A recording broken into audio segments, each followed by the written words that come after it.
All right. Welcome. It is the Gen Blend episode 3. I am Sophie Welcome. Wade. And I'm Danielle Farage. I'm a Gen Z speaker and talent strategist, helping bridge gaps between Gen Z and the older generations through learning and authentic connection. And I'm a workforce innovation specialist, and I help up-level leaders lead and grow multi-generational distributed teams. So let's get started. What's the topic for this episode? So, this week, we're going to be tackling the multi generational issue of is your career on track? But first of all, we're going to get started with our Fast Four News series, right? So when we look at four recent news articles, and I'm going to jump right in. The first one is Millennials Facing Ageism. This was from Business Insider. Millennials used to be big tech's hottest hires. Now they're starting to be seen as old fogies. Nearly 40, now that 41% of the US tech workforce is aged 25 to 39, where it's normally about 33%.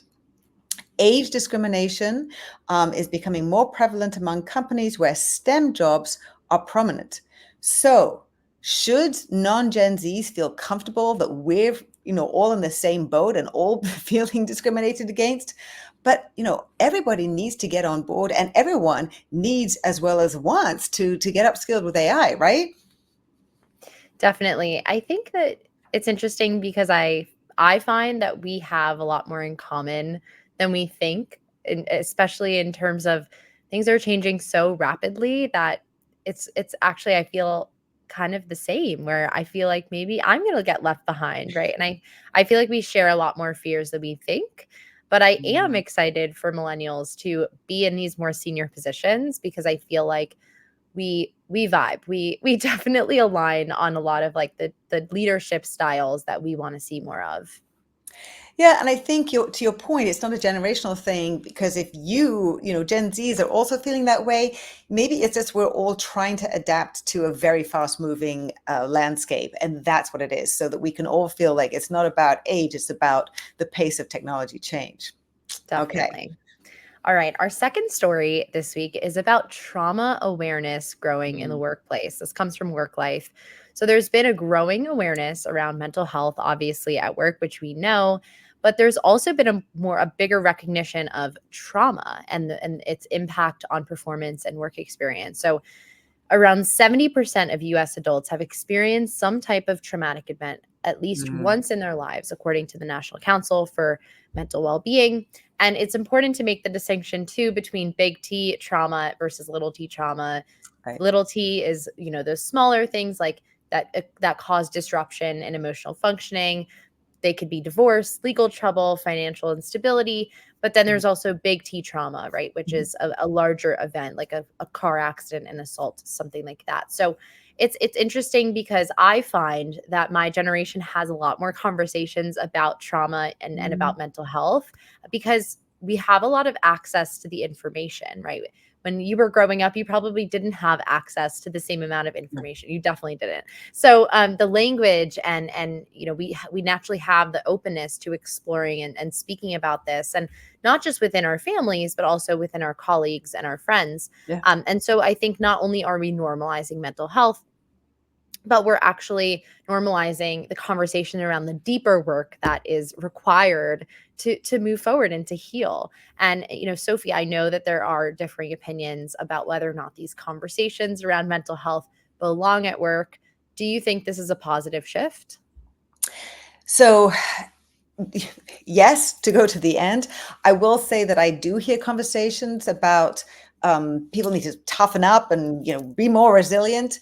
I think it is a tough circumstances that we're in. The things are changing. I think sometimes it can feel there's a perception of some potential exaggeration, and that sometimes things are conflated and sound like they're big T trauma when they may be small T trauma. So I think being careful about words can be helpful.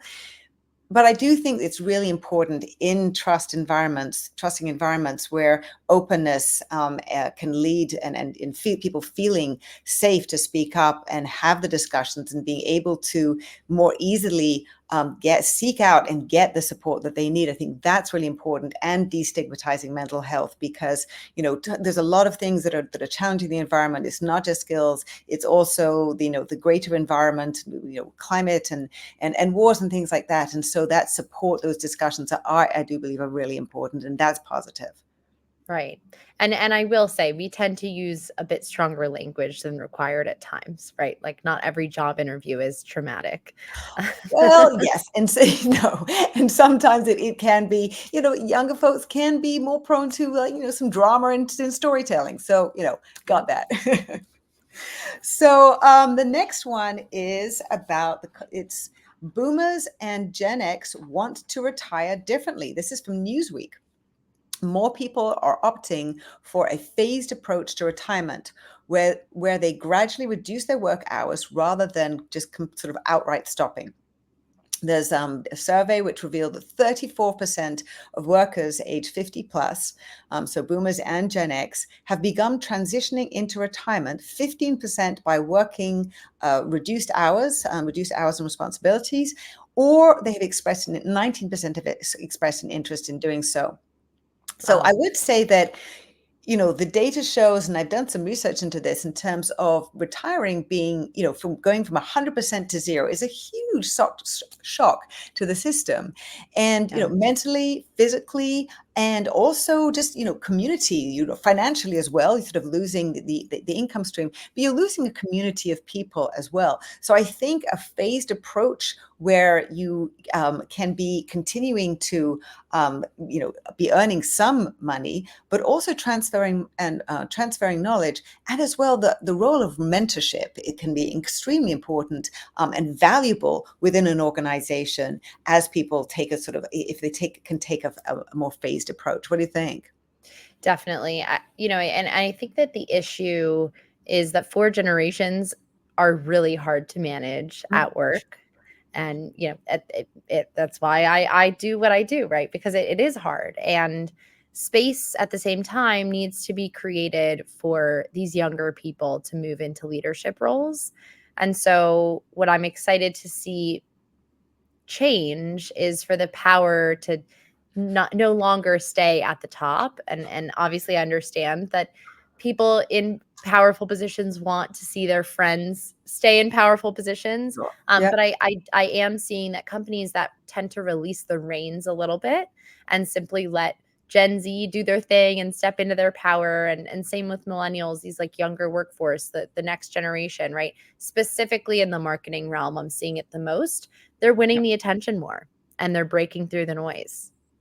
Yes, and I find that very valuable in terms of having more of the transition. And so if you can have people taking it down, then that frees up space and change the dynamic overall. Yep. All right, let's move on to our fourth and final story of the day: why Gen Z wants better career exploration in high school. So, according to Forbes, Um, many young people are worrying about how they're going to discover the right career, gain the right skills, and make the right connections. 69% of current high schoolers and 66% of graduates wish they had more career exploration during middle school and high school Oh, years. So wow. teens want their parents involved, also 48% to help them find jobs and 43% sharing resources, which is a big percentage. Yeah. And so as someone who graduated not too long ago, I feel like one of the most impactful and maybe the only career lesson I learned in high school was to not be attached to a single career path. And that came Mm. from my college advisor.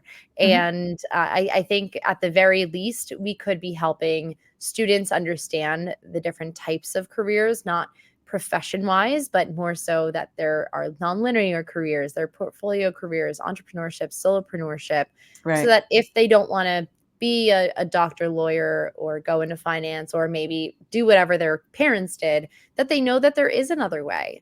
Yeah. And, one of the most useful things, in my opinion, as a parent is to actually just bring your kid to work to let them see what it looks like. Yes, and what the experience might be. Yes, it's fascinating because the reason we're doing this episode is because careers have changed so much. There are Yeah. new possibilities, new jobs popping up all over the time, all over the place. And we can have, each person should be anticipating having multiple careers, actually transitioning into different areas, transferring their skills. So I think giving people more understanding, middle school, I'm really amazed that people are so aware, young Yeah. people are so aware at that age of the changing possibilities. So I think that can be very beneficial. And the explanation to Gen Z parents as well, giving them some more information so that they can be helpful in recognizing that careers don't have the same, vertical linear career trajectory that they were used to, that they experience, so that they can actually be more supportive and helpful to helping their Right. kids navigate the new career paths. Yeah. Right. It's tough. It's really tough. But that very nicely brings us to our main topic of the day. Our blender bender is your career on track. So Mm. we have a lot to get to. So if you have questions, pop them in the chat and we'll hopefully get to them afterwards. So let's start with the first question of how will I navigate my nonlinear career or just my career generally? I think the first challenge here is that a lot of more senior folks, so millennials, but more likely Gen X and boomers, aren't necessarily aware of how much the career pathways have changed. And that I've heard many comments about, Gen Zs, why do they want these nonlinear careers? Well, those are the typical careers that are available because Yeah. organizations are much flatter. So they can't take that sort of incremental step-by-step linear approach that was possible before. Now it has to be some career progression needs to be horizontal and diagonal, and so that is a whole different landscape. And so I think some of the challenge becomes who above them can help them, can support them. And it also means that if, let's just say you're on my team, Danielle, and you want to go to another team, to another division, I need to have relationships to be able to take you across there, to sort of say, Tom, will you take, Danielle's fantastic, and, she really wants to try out, and she doesn't have all the skills, but, take her on board. She's a great learner. And also I have to be willing to give you up. You're great. You're on my team. You're knocking it out of the park. You're really helping me achieve my results. I need to be able to give you up. So I think there are a lot of different elements there that are challenging to help you navigate your career. Definitely. And to your point, I think it really is hard for the average manager to help their younger counterpart navigate this new career landscape because it is really different. And that might feel on the other end that you're not being supported and that you maybe need to seek out some support in other areas, right? And I just, funny enough, did a webinar a few weeks ago on career transitions, and you'd be surprised how few people have considered speaking with a career coach and Mm, have leveraged any type of coach, who they can help you get creative, they can help you think about skills differently, maybe yeah. even pitch your own role to companies. So I think it's tough. I have a lot of empathy for boomers and Gen X managers who really maybe feel that they're not equipped to help their counterparts with their career journey. But I think it's really challenging right now. Yes, and companies, they are starting to have the internal mechanisms. That means understanding, having mapped everybody's skills, understanding what skills needs are going to be in the future. For a particular team, for a division, being able to map that and sort of see who wants to be developing those and acquiring those skills and how that's going to happen. So there's a lot of the internals in internal marketplaces, a lot of logistics and the mechanisms that need to be in place to facilitate that, as well as the interpersonal relationships and the Yeah. willingness. So I think there are a lot of things that need to be in place, and education to help the managers understand what to do, and the people on their teams take ownership of some of that development and give them some of the information and understanding of what the dynamics are. And I think, talking about careers more, talking about what the possibilities are is going to help. But we are very much in a transition phase. And I think more discussion about it will be helpful so that, say, younger people don't get as frustrated. And so say like, somebody's blocking me, but it's, we are in transition. And so, trying not to leave an organization because it isn't as easy as they would like to be able to move elsewhere. These mechanisms, are often just not in place yet. Right. And it's interesting because I'm currently at HR Tech this week. Mhm. I'm in Vegas, which I forgot to mention, but I've been getting a lot of questions from people about, hey, Gen Z, is it hurting them that they're not in the office? Don't they need Mm. to be, in a physical space to gain mentorship like I did when I was that age and to grow their careers? And it's interesting because it's not necessarily the fault of the young person, right? Like maybe they graduated into the pandemic like me and didn't just even get that opportunity to be Right. in the office. And so it's not really their fault, but they actually, a lot of them want to come in. Mhm. And realistically, the experience of work isn't as intentional as they would like it to be. And so it really highlights what you were saying before, really highlights the importance of mentorship, right? Yeah. Not just from older to younger, but cross generations, cross industry, cross team, cross sector. Each of us, I believe, is an essential part of this hugely interconnected web. And we Mhm. each have networks and relationships that we need to activate, especially at a time when things are moving as rapidly as they are, in order to help each other grow and advance in our careers. Exactly. And you also mentioned a point early on about, you may want to be coming into the office, but yes, often the managers might not be there or the executives that they're interested in connecting with. Yes, flexibility and the options as to when you're going to be going in, I know are very important, and I completely understand and value that. So I think that intentionality, not just about when people in the office, how they're going to be circulating, how we're going to be using office time, but also how some of those conversations that happened maybe in the corridor, though, by that water cooler, that happened to be about maybe you saying to me, "Oh, Sophie, I really wanted to meet Tom, who's in that other division. Is he around today, or when might I meet him?" Those type of conversations really shouldn't be down to serendipity, shouldn't need a sort of coincidental meeting to happen. Those type of conversations, as well as work design, needs to be intentional. So how we're scheduling our work, what we're doing, and how we're actually helping people progress in their advance in their careers when so much is changing and people are needing to be thinking about all the different skills they need to be acquiring and developing over time in what sequence. That intentionality is a really critical piece of where we are now and how we're going to be to be every single person in the organization is going to advance Yeah. in the way that they want. Yeah. So this is a great question, this is a hot topic. How quickly does someone deserve a promotion? Take it away, Danielle. What do you All think? right. So, what I've seen amongst my peers is that many of them have either opted out of the career ladder at one Mm, company and moved positions to get promoted, right? Move to a okay. different company, which isn't a Mhm. new trend. Or they stay, they do the loyalty thing, they put 2 years in, and much of the time they aren't seeing it really pay off. And that is aligned with what the numbers say, right? Right. You can gain more access to more money if you move to a different company. Yep. And then they look for, other positions, and entry level positions aren't really entry level in terms of the No, they're not. skills needed, but they're compensating that way, right? So they're requiring more, but they are not compensating as much. And so I'm seeing a lot of people with skills and experience a few years in taking roles that they feel they aren't really being fairly compensated for, Mhm. or they just start their own businesses, which tends to be glamorized by social media. Yes, that's for sure. I think it's challenging because we are in such a period of evolution and where there was an article several years back in 2019 which was saying that entry level jobs were 3 to 4.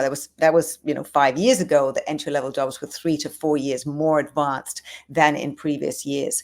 So with the easy jobs being automated away, what a job looks like and what responsibilities there are. People are seeing, new hires are being asked to go and meet customers within 3 months. That never used to be the case. So what someone does and how quickly get to the point where they might have been promoted before, which used to take maybe 2 years, Yeah. what is the appropriate amount of time?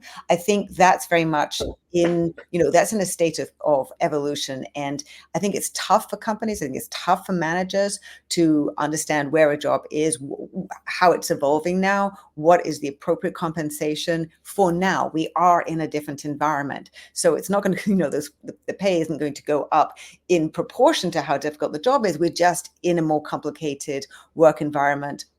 And so what does that mean? How is that going to be evolving? I think some patience and tolerance for the fact that we are in such a changing environment is important. At the same time, companies can be that much more thoughtful about being clear what a promotion takes, giving a lot of clarity about what the expectations are. And when expectations can't be completely satisfied, why? Being open and thoughtful Yeah. about, communicating what's going on. I think that can be helpful to sort of navigating where we are. Yeah, and it's interesting because there is this gap that I'm seeing in the mid-entry level roles, right? And Mhm. I wonder if that gap is going to continue to exist, or how will AI change levels within a career? Will we even have levels, or will we be just super specialized? And I Yeah. think it's a good time to reevaluate for organizations, right? At people, because people need money to live off of. Yeah. And or if you're not making money, right, you need to be learning and upskilling so that you Yeah. can get paid more eventually. Mhm. And I find that, there's just it's things are changing very fast. Yes, and I do see that there are a lot of, as I said, the managers, older managers, and particularly Gen Xers and Boomers who aren't as aware of the changes that are happening, and so they aren't in a position to be able to be as supportive as they might be. So having them be more aware, and so that they can provide some help and support, I think is going to Yeah. be very meaningful. All right. Well, the financial thing Yeah. brings us to our next question, which is, how can you advance in your career to meet your financial needs? Sophie, what do you think? Well, I was looking for a good percentages in terms of the number of millennials and percentages of millennials and Gen Zs who have side hustles in the US particularly, and I've seen between 40 and 60%. But let's Yeah. just sort of take the lower end of that in terms of 40+%. But there's a large percentage of employees under 45 who have a side hustle, who have a second job, and a vast proportion of those need it because they can't make ends meet without having two jobs. So there is the need for financial completion so they can actually pay their bills, and then financial security without having any job security, then having at least one more income stream so that they aren't beholden just to one employer. We've been talked about this in previous episodes, but I think that is a very important consideration when employers are thinking about, what about side hustles? And Mhm. because you and I have talked about the non-compete situation. Yes, the FTC it was looking like all non-competes or almost all non-competes were going to be banned, but at this that was going to be prohibited going forward. Now there's been a stay and a lot of lawsuits. So there's been a lot of contesting that non-competes should be able to stay around. So now it's in flux. It's not clear what's going to happen. But I think when people are thinking about side hustles, often there isn't a competing element to it. But what are you finding? Yeah, I think that well, first off, the non-compete case is a positive indication to me that they might get banned eventually. I understand where they could be useful. You don't want your employee working with a competitor. But if you have a side hustle, I think that it's important to be thoughtful about what your side hustle is in terms of Mhm. how it might conflict with your existing or full-time role. Right. I think what organizations are starting to capitalize more on and recognize is that social media is not going away, and therefore they can't ignore it for any much longer if they still are. Right. But they're starting to capitalize more on viewing their employees as ambassadors of their brand, and not to prop them up and say, oh, look how much these people love their jobs, but more so doing it in a way that taps into the authentic experience of Mhm. work, and what truly makes that company or team unique. And so not necessarily only tying them to their full-time brand, but maybe also leaving room for them to pursue their creative interests on the side, Sure. and work with other brands as well. Yes, and I think when a company has strong values, a strong culture, and employees are aligned with that and connect with that, there's much less likelihood that they're going to try and compete with their actual employer. They might be interested Right. to use their transferable skills in other ways, or it might be something that's adjacent because that's one of the reasons that they're there. So I think that also is an important element to be thinking about for the employer and the employee. Totally. If you have trust, obviously you're going to feel better towards your organization. And in terms of where I see us going is that we'll have more individual contributors working on a Right. project base where you have the opportunity to take on more work when you need more capital, like when Right. you're buying a home, moving, getting married.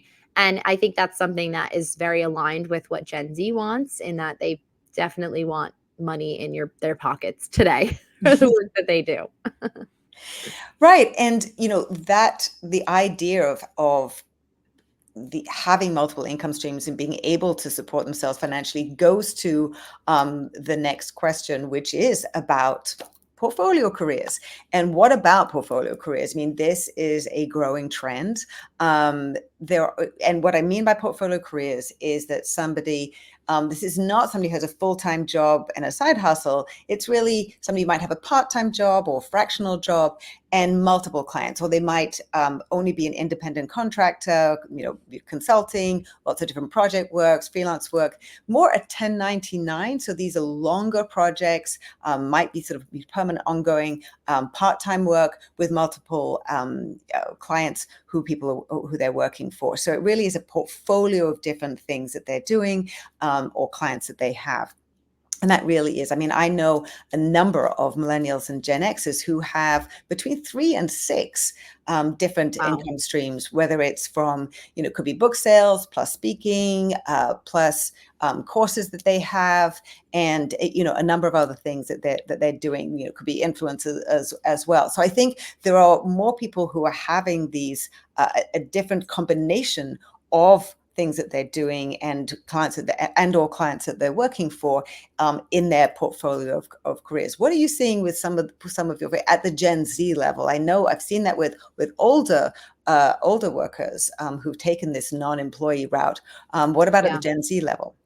Well, so let's just kind of understand that Gen Z is, oldest 28. Hmm. And so I think that we're at a certain point in our careers where we have a couple of years under our belts, and we understand that the value we're creating for companies, we can apply those skills to other companies and take on clients in a Right. way that we never have before, unless you're a full-time entrepreneur right out the gate. So Yeah. I think that I'm more so seeing it in the social media marketing realm. But I have seen more people jump into this type of work in the recent weeks, and Hmm. in terms of business ops, hiring, sales consulting. And I think the biggest challenge for them is really just securing clients. I think a lot of the time it Yeah. happens organically, but if you're trying to do this full time, I think because you don't have as many contacts like former employees and partners and colleagues and clients who can really speak to your work, Yeah. it can be hard. But selling yourself is called an art for a reason. Yes. And I think the other issues with that, which is about health insurance, particularly in the Yeah. US, if we're thinking in terms of covering that, which is why a lot of people do they might want to have a portfolio career, but they stay with a corporate job and then might do a side hustle or have a few clients on the side in order to cover that health insurance. And also we need to think about the upskilling. I mean, it does tend to be that those who are in the independent marketplace, they tend to, because they're actually selling themselves every day almost, they need to stay upskilled. And that's actually one of the interesting things that I was just recently interviewing Kelly Monahan of Upwork, and she was talking about there's some great research out of the Upwork Institute, which was showing how companies are using or expanding their blended workforce, which is really supporting the portfolio careers by hiring more and more independent workers, freelancers to fill in the specialized AI, particularly AI skills needs that they have. Because not knowing how the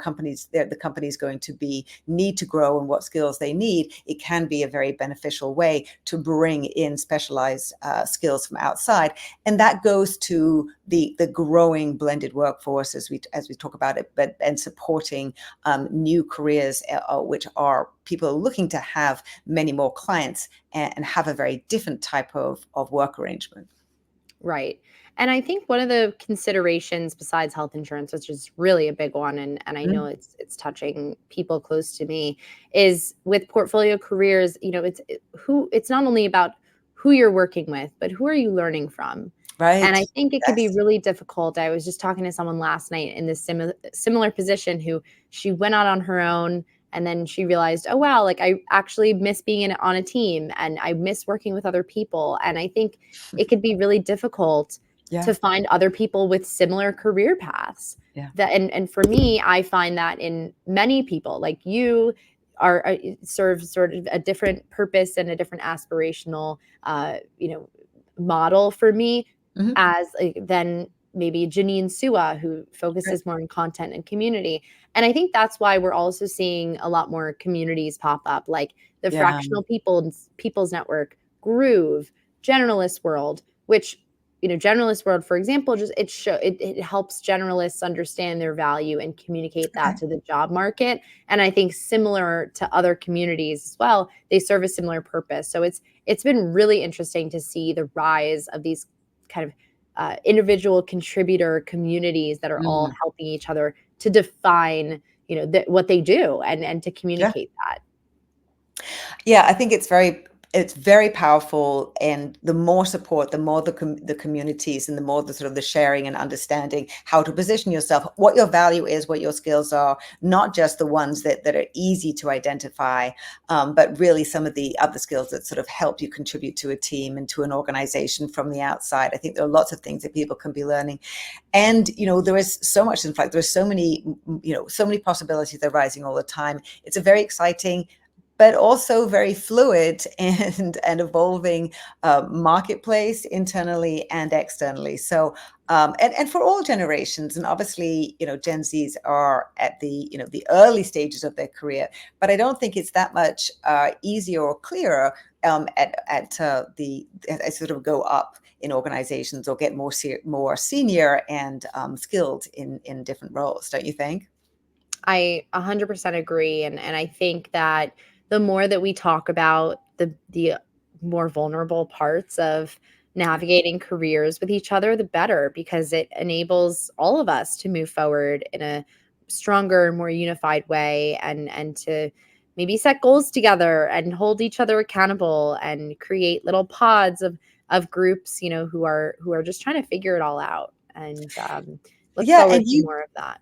and you talk so much about mentorship, and so I just want to say that the idea of mentorship and bidirectional mentorship, particularly when we talk about these sort of the old fogies and everybody but Gen Z really, potentially understand or thinking, appearing to understand about AI and technologies, and the experience and the guidance and the sort of the grounded, calm, hopefully that all the generations can bring to conversations, as maybe they're phasing out and partly retiring. So I think there's some really beneficial ways that people can be crossing generations and sharing more experiences that can be beneficial during these sort of quite turbulent times, right?